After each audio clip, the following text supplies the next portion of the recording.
We have breaking news from the Ottawa Senators in the NHL tonight. Jake Sanderson has agreed to a long-term contract. We'll discuss the details coming up next.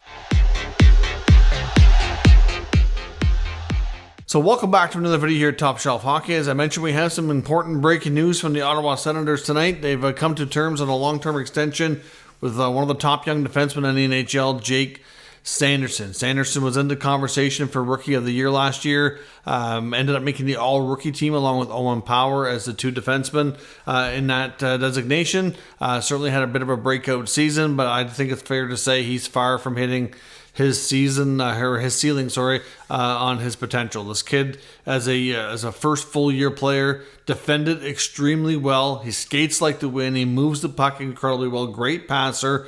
Showed he could play on the power play a little bit. Can kill penalties. Like, he was really, for a rookie, was incredibly impressive and showed that he could be the potential, like a stud defender, to really be the top defenseman on this team. Like, for the most part last year, he was the team's best defenseman already. Now, obviously, they added Jacob Chikrin later in the year, which will be a big help as well. He'll be there for a full season this year, so things are probably a little different this year, but Sanderson had an incredibly solid year. So now he's inked to a long-term 8-year extension valued with a total value just a little bit over $64 million, giving him an average annual value of $8.05 million. In the final 3 years, he does have a modified no trade clause with 10 teams that he can restrict and trade. So that's certainly justified. Of course, when it comes to trade protection in your contract, you don't qualify for that until your UFA years.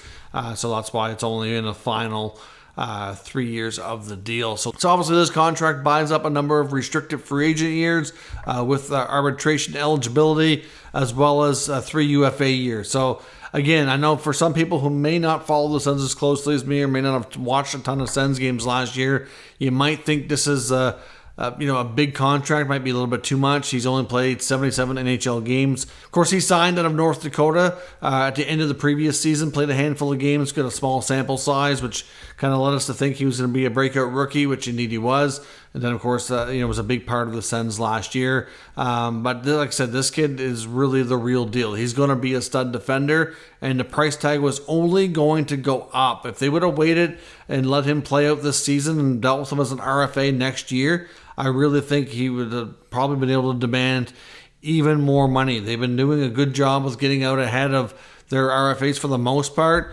Obviously, a couple years back, they had a little bit of a longer drawn-out, negotiation with Brady Tkachuk, but to get that done. And then after that, the next few came a little bit easier. Batherson, Norris, I think Zub went off, I think it was a 4-year deal. Obviously, they had Shabbat done previously on an 8-year deal. He's now got 5 years left.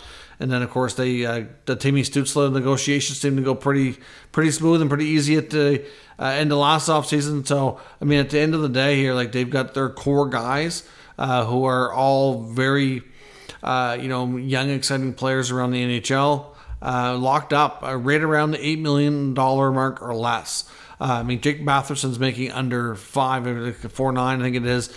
And everybody else is right around that 8 range. So, they don't have anybody making, $10, $12 million. So can you imagine, in a 2-3 years time when the salary cap goes up, expected to rise $3-4 million a season, these contracts are going to look even better. So Sanderson, to me, great young defenseman, moves the puck well, skates like the wind, defends well, puts up some points, can play in the power play. I really think he's a player that if you're not taking notice of him yet, you should, because he's going to be a stud star player in this league. And I personally think that this contract is going to look like a bargain here, and especially in another year or two's time. Early in this contract, he's going to end up making it look like a bargain, in my opinion. So to me, this is another home run deal for the Sens. It should be exciting to see what kind of progress they can make this year if they can get themselves in the playoffs. We certainly know, based on interviews and comments from other teammates and whatnot, that their young core loves playing together, and they're excited and really pushing forward this year. They still got to sign Shane Pinto. The Sens are not done. Obviously, they got the Pinto situation to deal with, and obviously his contract's going to start right away. So they need to figure out some money here. So we're likely going to see some sort of a salary cap dump of something here before the season starts to get him under contract, which is probably going to be somewhere in that 2.5 or so range. So we'll see. But huge deal on Sanderson. I personally think it's a great deal. I'd like to know what you think down in the comments, and we'll discuss further. If you're new to the channel, make sure you subscribe and stick around. We'll keep you up to date with the latest news, rumors, and analysis of all 32 NHL teams. Thanks for watching, and I'll catch you next time.